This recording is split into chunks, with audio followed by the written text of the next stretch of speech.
लागलं नव्हतं. स्वतःच्या कर्तृत्वावर ते 38 वर्षी तुमच्या सगळ्यांच्या आणि महाराष्ट्राच्या मायबाप जनतेच्या आणि बारामतीच्या मायबाप जनतेच्या आशीर्वादमध्ये ते महाराष्ट्राचे सगळेच युवा मुख्यमंत्री झाले. त्यानंतर महाराष्ट्राच्या मायबाप जनतेच्या आशीर्वादाने 3 वेळा आणखीन वेळा झाले. त्यानंतर LOP म्हणजे पार्लमेंटमध्येही लोकसभेतही लीडर ऑफ ऑपोजिशन राहिले अनेक वर्ष, डिफेन्स मिनिस्टर झाले, ॲग्रिकल्चर मिनिस्टर झाले आणि त्यामुळे जी त्यांचा जो प्रवास जो बारामतीत काटेवाडीतून सुरू झाला त्या तमाम बारामतीकरांच्या समोर मी नतमस्तक होते की आदरणीय पवारसाहेब आणि पवार कुटुंबाला जो आशीर्वाद आणि साथ बारामतीकरांनी दिली त्यातूनच गेले 60 वर्ष जे आदरणीय पवारसाहेब समाजकारण आणि राजकारण करतात त्याची सगळ्याची सुरुवात काटेवाडी आणि बारामतीतून झाली. आणि कालही दादा बोलताना आणखीन एक गोष्ट बोलले की मोदीजी आणि अमित शहाजी त्यांचं ऐकतात. ती फार चांगली गोष्ट आहे कारण आज ते सत्तेमध्ये त्या देशाचे प्रधानमंत्री आहेत आणि जर प्रधानमंत्री त्यांच्या काही सूचना दादांच्या ऐकत असतील तर अतिशय विनम्रपणे मला असं वाटतं आपण सगळेच आपल्या काही जे प्रश्न आहेत ते आपण दादा दरबारी मांडूया की दादांची च्या थ्रू जर मोदीजी आणि अमित शहाजी सगळ्या गोष्टी करत असतील तर हे मी मनापासून त्याचं स्वागत करते आणि अतिशय विनम्रपणे महाराष्ट्राच्या मायबाप जनतेच्या वतीने दादांना विनम्र विनंती करते की त्यांनी महाराष्ट्रात सरसकट कर्जमाफी करून घ्यावी. आपल्या शेतकरी प्रचंड अडचणीत आहेत. त्यानंतर दुधाचा असेल किंवा आज तुम्ही बघताय इथेनॉलचा प्रश्न असेल, कांद्याचा असेल, सोयाबीन, कपास असे असंख्य अशी आहेत पिकं ज्याला हमी भाव मिळत नाही. तोही प्रश्न दिल्ली दरबारी त्यांनी आपल्या वतीने मांडावा. त्यानंतर आरक्षण, मराठा, धनगर, लिंगायत आणि मुस्लिम समाजाच्या आरक्षणाचा विषय आहे हा अतिशय गंभीर आहे. महागाई, बेरोजगारी जे प्रकल्प महाराष्ट्रातून दुसऱ्या राज्यात गेलेत त्याचाही त्यांनी एक आढावा त्या दोघांबरोबर घ्यावा. आणि त्याबरोबरच जर हे सगळं दादांच्या मार्गदर्शनाने होणार असेल तर जसं आदरणीय पवारसाहेबांना 38व्या वर्षी बारामतीकरांच्या आशीर्वादाने आणि महाराष्ट्राच्या तमाम जनतेच्या आशीर्वादाने एक मोठी संधी या राज्याचं नेतृत्व करायची मिळाली ती दादांनाही मिळावी आणि त्यामुळे सगळ्यांनाच आनंद होईल. तुम्हाला असं वाटतं का हे मुख्यमंत्री पद न मिळाल्याचं वैफल्य आहे म्हणून सतत ते टीका करतात? नाही, असं कशाला आपण म्हणावं. मला असं वाटतं की त्यांनी जी गोष्ट सांगितली कालच्या भाषणामध्ये त्याच्याबद्दल मी लहान होते त्याच्यामुळे मला फारसं त्यातलं काही आठवत नाही. पण तुमच्याच सगळ्या चॅनलवर शालिनीताई पाटलांनी सविस्तर त्या काळात जो अनुभव आला त्याच्याबद्दल सांगितलंय. त्याच्यामुळे माझ्यापेक्षा जास्त शालिनीताई पाटील ह्या जास्ती स्पष्टपणे सांगू शकतील कारण का त्या तिथे उपस्थित होत्या, सगळ्या घटना झाल्या. तुम्ही इतके दिवस सतत म्हणताय की स्प्लिट नाहीये पार्टीमध्ये, स्प्लिट नाहीये. काल अजित पवार बोलताना असं स्पष्ट म्हटलं की आता माझंच ऐकायचं. जे कार्यकर्ते दोन्ही बाजूला आहेत त्यांनी आता एक बाजू धरा आणि एका बाजूनं काम करायला सुरुवात करा. याचा अर्थ स्पष्ट आहे त्यांनी त्यांची चूल जी आहे ती वेगळी मांडलेली आहे. आता तरी तुम्ही हे मान्य कराल का की ही फूट आहे किंवा पार्टी स्प्लिट आहे? नाही, राष्ट्रवादी काँग्रेस पक्षाचे अध्यक्ष आदरणीय पवार साहेब आहेत, महाराष्ट्राचे अध्यक्ष आदरणीय जयंत पाटील आहेत आणि ह्या सगळ्या भूमिका, कागदपत्र ही सगळी आम्ही इलेक्शन कमिशनमध्ये आम्ही तर काही गेलो नाही. इलेक्शन कमिशनने आम्हाला प्रश्न विचारले त्याची उत्तरं आम्ही दिली आणि राष्ट्रवादी काँग्रेस पक्षामध्ये कुठलाही स्प्लिट नाही. कळेल असं दादा म्हणतात, निवडणूक आयोगाचा निर्णय लागेल आणि मग माझं ऐकावं लागेल, ऐकायला पाहिजे. आता माझा इलेक्शन कमिशनवर विश्वास आहे आणि माझा विश्वास आहे की म्हणजे मला काही ऍक्सेस नाहीये इलेक्शन कमिशनला किंवा मला कुणाचाच ऍक्सेस नाहीये. त्याच्यामुळे आम्ही अतिशय प्रांजळपणे आमची बाजू मांडलेली आहे आणि संविधानाच्या चौकटीत आम्हाला न्याय मिळेल अशी आमची अपेक्षा आहे. निर्णय काय होईल मला माहिती नाही. मी कसं सांगणार का निर्णय कसा होईल. म्हणजे आता मी पेपराला बसले तेव्हा चांगला पेपर लिहिला एवढं नक्की, पण मार्क देणारा माझा नाही ना ओळखीचा, मी कसं सांगणार. काय कारण वाटतं तुम्हाला की अजित पवार आता थेट शरद पवारांवरती टीका करायला लागले? इतके दिवस त्यांनी टाळलं होतं मात्र आता ते स्पष्ट बोलायला लागलेत. जे काय ते शरद पवार ऐकत नाहीत किंवा त्यांनी 38व्या वर्षी जो निर्णय घेतला तो आम्हाला 60-62व्या वर्षी नाही, थोडासा अंतर आहे त्याच्यामध्ये. त्या 38व्या वर्षी जेव्हा आदरणीय पवारसाहेब मुख्यमंत्री झाले तेव्हा भारतीय जनता पक्ष त्या सरकारमध्ये नव्हता. ती वेगळी चूली काँग्रेसमधले अनेक लोक त्यांच्याबरोबर होते पण त्या सरकारमध्ये भारतीय जनता पक्ष नव्हता. 38 वर्षी झालं आणि मला वाटतं तुमच्याच चॅनलवर शालिनीताई पाटलांनी सविस्तर ती सगळी माहिती दिली. दादा असं टीका म्हणतायत काय करतायत तुम्हाला काय वाटतं पवार साहेबांवर मला नाही आता सांगता करायचं येणार याचं कारण काय उत्तर. आहे? नाही, याचं तुमचं उत्तर तुम्हाला त्यांना आता political की एकतर assessment लोकशाही आहे. तुमचं नाही, नाही, असेल. पॉलिटिकल असेसमेंट कसलं आणि त्याच्यामुळे हे बघा माझ्यासाठी ही लोकशाही आहे. त्याच्यामुळे प्रत्येकाला मन मोकळं करायचा बोलायचा अधिकार आहे. दडपशाही दिल्लीवाले करतात, आम्ही दडपशाहीवाले दादा नाही. असं म्हणतात की माझ्यासोबत महाविकास आघाडीला जास्त जागा दाखवल्यात, महायुतीला कमी दाखवल्यात. काय तुमची त्यावरती प्रतिक्रिया? ही लोकशाही आहे. मायबाप जनता ठरवते कोण निवडून जाणार. दादा असं म्हणतायत की माझ्यासोबत जे कार्यकर्ते आलेले आहेत त्यांना मी फसवणार नाही. जर 40-50 आमदार माझ्या मागे येतात, ज्येष्ठ नेते आहेत, तर याचा कुठेतरी विचार केला पाहिजे. म्हणजे सातत्यानं ते शरद पवारांना का सांगतायत की परत विचार करा, परत विचार करा. शरद पवारांची खरंच भीती अजित पवारांना वाढते. म्हणजे एवढं सगळं होऊन सुद्धा ते पवारांना अजून आवाहन करताना पाहायला मिळतं. गेले 60 वर्ष म्हणजे वैयक्तिक कुणाबद्दलच नाही, तुम्ही सगळ्याच पक्षांचे लोक बघा. आदरणीय पवार साहेबांवर गेले 60 वर्ष टीका केली की हेडलाईन होतेच. त्याच्यामुळे त्याच्यात काही गैर नाही आणि लोकशाही आहे. प्रत्येकाला टीका करायचा अधिकार आहे असं माझं प्रांजळ मत आहे. काही आहे आणि भरपूर गोष्टी या वर्षात तुमच्या बाबतीतही आणि एकूण राजकारणाच्या बाबतीतही घडलेल्या आहेत. Ranging from party split to संसदेमध्ये निलंबन होणं यापर्यंत. नेक्स्ट इयरच्या दृष्टिकोनातनं ही सगळी कायदेशीर लढाई आणि त्याचबरोबर इलेक्शन इयर पण आहे. So what are you wishing for or what do you want to happen? Fishing असं नाही. माझं असं वाटतं की मला विचाराल तुम्ही तर सगळं स्वतःच्या चौकटीत बघायचं नसतं. मी लोकप्रतिनिधी आहे. मी लोकांच्या वतीने निवडून जाते आणि त्याच्यासाठी मी राजकारणात आणि समाजकारणात आलेले आहे. त्याच्यामुळे मला विचाराल तर मला असं वाटतं की आज देशासमोर सगळ्यात मोठी आव्हानं कुठली आहेत तर आज म्हणजे ह्या क्षणाला आज जम्मू काश्मीरमध्ये जे होत आहे आणि मणिपूरमध्ये ज्या होत आहेत त्या अतिशय वेदना आणि अस्वस्थ करणाऱ्या घटना आहेत. ज्या पद्धतीने तिथे हल्ला झाला, आपले 1 नाही 2 नाही 5 असे शूरवीर सुपुत्र हे आपण खरं तर ते त्यांना श्रद्धांजली आदरांजली आपण सगळ्यांनी दिली पाहिजे. त्यांचं कुटुंबाचं दुःख काय असेल. त्यामुळे मला विचाराल तर मणिपूर आणि ज्या घटना जम्मू काश्मीरमध्ये आज होत आहेत त्याच्यामुळे साजरं करण्यासारखं आज मला विचाराल तर खरंच काही नाही आहे. आणि मी विरोधक म्हणत नाहीये पण त्या आई ते कुटुंब काय दुःखातून जात असेल आणि तुम्ही आणि मी सुखात पुण्यामध्ये राहू म्हणून आपले हे जवान, हे शूरवीर जवान ते शहीद झालेले आहेत याची नोंद आपण घेतलीच पाहिजे. या 2 महत्त्वाच्या गोष्टी झालेल्या आहेत आपल्या देशामध्ये. आणि त्याचबरोबर महागाई असेल, बेरोजगारी असेल. आज हमी भाव म्हणजे कांद्याचा शेतकरी आज रडकुंडीला आलाय, तो रोज रडतोय. तुमच्याही चॅनलवर तुम्ही दाखवताय. सोया, कपास, दुधाचा भाव काय परिस्थिती आहे. त्याच्यामुळे शेतकऱ्याचं कंबरडं मोडण्याचं पाप या सरकारने केलेलं आहे. इथेनॉलवर कन्फ्युजिंग सिग्नल देत आहे. पॉलिसी पॅरालिसिस जे मी अनेक महिने तुम्हाला म्हणते की या राज्यामध्ये पॉलिसी पॅरालिसिस झालेला आहे. दादा असं म्हणतायत की महाविकास आघाडीकडे, इंडिया आघाडीकडे पंतप्रधान पदाचा कोणताच चेहरा नाही. मोदींच्या विरोधामध्ये जे उमेदवार देतील त्यापैकी लोक जे आहेत ते मोदींनाच प्रिफर करतील.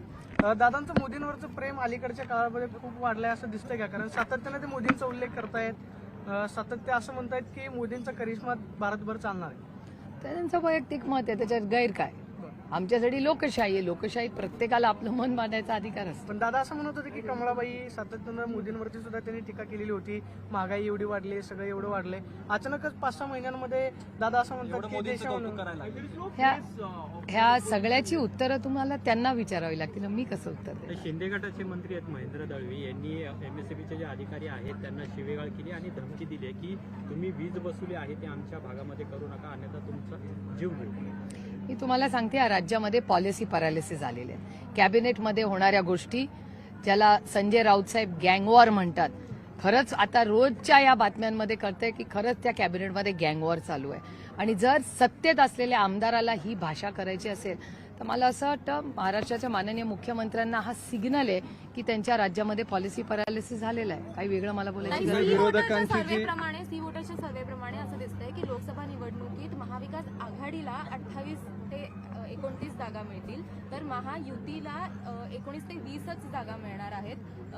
हे कशामुळे घडतं असं वाटतं? महागाई, बेरोजगारी आणि अस्वस्थता. लोकांना घरं फोडणं, पक्ष फोडणं या गोष्टी आवडत नाहीत. आणि मी तुम्हाला एक गोष्ट सांगते, अभिमानाने सांगते की सुप्रिया सुले की ताकद सबसे बड़ी ताकद मेरी ईमानदारी आहे. त्याच्यामुळे लोकांना इमानदार लोक आवडतात हो, आणि खरेही लोक आवडतात. आमचं म्हणणं आहे की आम्हाला ना कुणावर आईस करायचं, ना इन्कम टॅक्स, सीबीआय, ईडी असल्या भानगडी आम्हाला नको आहेत. आम्हाला आम्हीच्यासारखे लोक राजकारणात आले कशासाठी? तुमच्या आयुष्यात एक चांगला बदल घडवण्यासाठी. आम्ही काय ह्याला अटक कर, ह्याला भीती दाखव, ह्याचं घर फोड असे उद्योग नाही केले हो. आम्ही याच्यासाठी राजकारणात आलोच नाही. आम्हाला तुमच्या आयुष्यात चांगले बदल घडवायचे, त्याच्यासाठी पॉलिसी मेकिंगसाठी आलोय. आणि आज राजकारण पॉलिसी मेकिंग सोडून सगळ्यावर चर्चा होते, पॉलिसीवर चर्चा होते किती. आणि म्हणून आम्ही लोकसभेत जातो. आणि आम्ही काय मागत होतो? परवा हल्ला झाला, काय झालं असतं? त्या माणसाकडे दुसरी कुठलीही गोष्ट असती, एखादी बंदूक असती, काय झालं असतं? सगळ्या खासदारांचं बॉम्ब असता, काय झालं असतं? सगळे विसरून गेलेत की जो एवढी नवीन वास्तू बांधली, त्या वास्तूचं पहिलं सेशन होतं आणि त्या पहिल्याच सेशनला वॉर्निंग दिलेली असताना इंटेलिजन्स फेलियर झालेला एवढा मोठा अटॅक. आणि तो फक्त आमच्या खासदारांवर नव्हता. तुम्ही सगळे विसरता, या देशाचे व्हाईस प्रेसिडेंट त्याच वास्तूमध्ये बसतात. या देशाचे प्रधानमंत्री, माननीय प्रधानमंत्रीही त्याच वास्तूमध्ये बसतात. जिथे एवढे मोठे देशाचे नेते बसतात तिथे एवढा मोठा हल्ला होतो, हे चिंताजनक नाहीये? त्याच्यावर चर्चा व्हायला नको? महागाईवर चर्चा व्हायला नको? कांद्याच्या भावावर चर्चा नको? आम्ही काय मागत होतो, अमोलदादा आणि मी? आणि आम्हाला बाहेर काढण्यात आलं. आणि राष्ट्रवादी काँग्रेस पक्ष कधीही वेलमध्ये गेलेला नाही. आम्ही घोषणा देत नाही, आम्ही बॅनर दाखवलेले नाही. पण त्यांना कांद्यावर, महागाईवर, बेरोजगारीवर चर्चा करायची नव्हती, इंटेलिजन्स फेलियरवर चर्चा करायची नव्हती. म्हणून त्यांनी आम्हाला काढून टाकलं तिथून. आणि तुम्ही कुठलाही रेकॉर्ड चेक करू शकता. प्रकाश आंबेडकर म्हटले की 48 जागा लढवाव्या लागतील, तर ते असणार आहेत का इंडिया आघाडीमध्ये? मला असं वाटतं आज सकाळच्या तुमच्याच चॅनलवर राऊत साहेब त्याच्यावर सविस्तर महाविकास आघाडीच्या स्टँडवर बोललेले आहेत. त्याच्यामुळे बघूया पुढच्या 2-4 दिवसात तुम्हाला सगळं कळेल. गेल्या काही दिवसांमध्ये रेवती तुमच्या बरोबर सातत्याने दिसते आहे, तर काय म्हणजे अनादर Pawar? No please, not at all, not at all. सारखी नाही दिसत आहे. आज ती तिच्या मामीच्या फंक्शनला आली आहे. तिच्या 2 मामींचे प्रोग्राम आहेत आज सुनंदा मामींची भीमतडी जत्रा आहे आणि निकोला मामीचा क्रिसमसचा लंच आहे. त्याच्यामुळे ती आली आहे. सुप्रीम कोर्टमध्ये असेल, दिल्लीमध्ये सुप्रीम कोर्टाला रेवतीचा 25वा वाढदिवस होता त्या दिवशी. आणि तो वाढदिवस तिला तिच्या आईबरोबर ही वडिलांबरोबर साजरा करायचा होता. तिची आई सुप्रीम कोर्टात होती. तर तिला जर आईला भेटायचं होतं 25वा वाढदिवसाचा, तर तिला सुप्रीम कोर्टात यावं लागलं. तुम्ही आज काय खरेदी केली? दोघी जणी बराच वेळ साड्या पाहत होत्या तुम्ही. अरे काय आई आणि मुलगीनी प्रायव्हसी आहे की नाही या देशामध्ये? आधी त्या टेलिकॉमनी सगळ्यांचे फोन हॅक केले त्या नवीन बिलानी. आता शॉपिंग पण आमचं हॅक करायचं राहिलं का काय? नाही, शॉपिंग पब्लिक होतं तुमचं, सगळे बघत होते, आम्ही बघत होतो. म्हणून आम्ही तुम्हाला विचारलं काय चॉईस केले. नाही, ते आमची मुलगी ठरवते आम्ही काय करतो ते. आता मुलं मोठी झाली की हा प्रॉब्लेम असतो. मुलं निर्णय घेतात काय नेसायचं, काय घालायचं, त्यांचं मार्गदर्शन असतं मला. शेवटचा प्रश्न, राम मंदिर, उद्धव ठाकरे म्हणतात राम मंदिर किंवा रामलल्ला हे भाजपची प्रायव्हेट प्रॉपर्टी झाली आहे का, किंवा ती तशी नाहीये, त्यांनी तसं हायजॅक केलंय? काय हायजॅक कसं नाही हो. आपली संस्कृती काय आहे आपल्याला सगळ्यांना माहिती आहे. महाराष्ट्रामध्ये रामकृष्ण हरी, हे हरिमुखे म्हणा, ही आपली महाराष्ट्राची संस्कृती आहे. त्याच्यामुळे ते जे करतायत ते त्यांचा काय अजेंडा असेल, काय असेल. आणि उद्धवजी म्हणतात ते खरे आहे की महाराष्ट्रात कोणीही भेटला तरी राम राम, रामकृष्ण हरी या गोष्टी आपण बोलतोच ना. आणि मी तर म्हणजे या सगळ्या पांडुरंग असेल किंवा आपल्या सगळ्या, म्हणजे माझं भाग्य की दोन्ही पालख्या ह्या माझ्या लोकसभा मतदारसंघातून जातात. मी त्याच्याबरोबर माऊली माऊली हा गजर करत दोन्ही पालख्यांमध्ये चालते. आणि मी नेहमी सगळ्यांना सांगते, माझी श्रद्धा आहे, माझी अंधश्रद्धा नाही. रेसलिंग फेडरेशनच्या बाबतीमध्ये म्हणजे साक्षी मलिक आणि या सगळ्या खेळाडूंनी निर्णय घेतल्यानंतर आता बरखास्त केलेली आहे बॉडी, एक वेलकम स्टेप वाटतेय का? हो, अर्थातच. आणि मला असं वाटतं सगळ्याच ज्या या स्पोर्ट्स बॉडीज आहेत त्या पारदर्शकपणे चालल्याच आहेत. त्याच्यामुळे हा जो निर्णय तो सरकारने स्वतः घेतलेला नाही, त्यांच्यावर इतकं प्रेशर आलं त्याच्यामुळे केंद्र सरकारने हा घेतलाय. पण उशिरा का होईना, चांगला जर त्यांना निर्णय वाटत असेल, हा योग्य असेल, तर पारदर्शकपणे आता या सगळ्या संस्था चालाव्या एवढीच आमची माफक अपेक्षा. दादांनी जे आव्हान दिलेलं आहे की कोल्हेंना निवडून येऊ देणार नाही शिरूर लोकसभेतनं किंवा पार्टनर अल्टरनेटिव्ह आहे.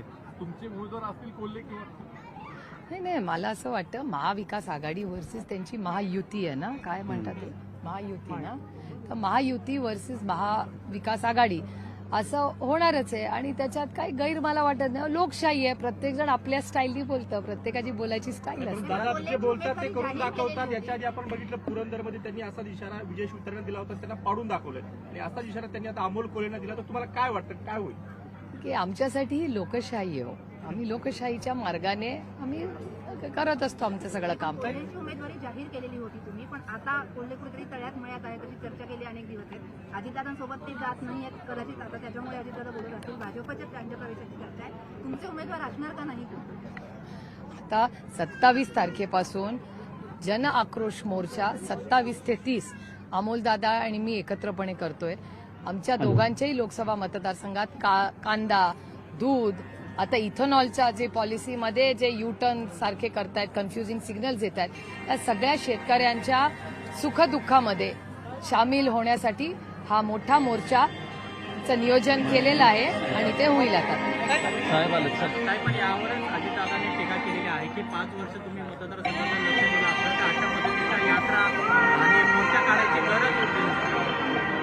नाही, हा पॉलिसी लेवलचा इश्यू आहे, हा वैयक्तिक नाही आहे. कांद्याची पॉलिसी ही कॉमर्स मिनिस्ट्री आहे, पियुष गोयलांनी घेतलेला निर्णय आहे, त्याचाच आमचा काही संबंध नाही. इथेनॉलची पॉलिसी पियुष गोयलांनी केलेली आहे. त्यामुळे दुधाची पॉलिसी ही कॉमर्स मिनिस्ट्री आणि ऍग्रिकल्चर मिनिस्ट्रीनी केंद्र सरकारच्या जर चांगलं काम केलं असतं तर ही वेळ आमच्यावर आली नसती. पहिला मुद्दा.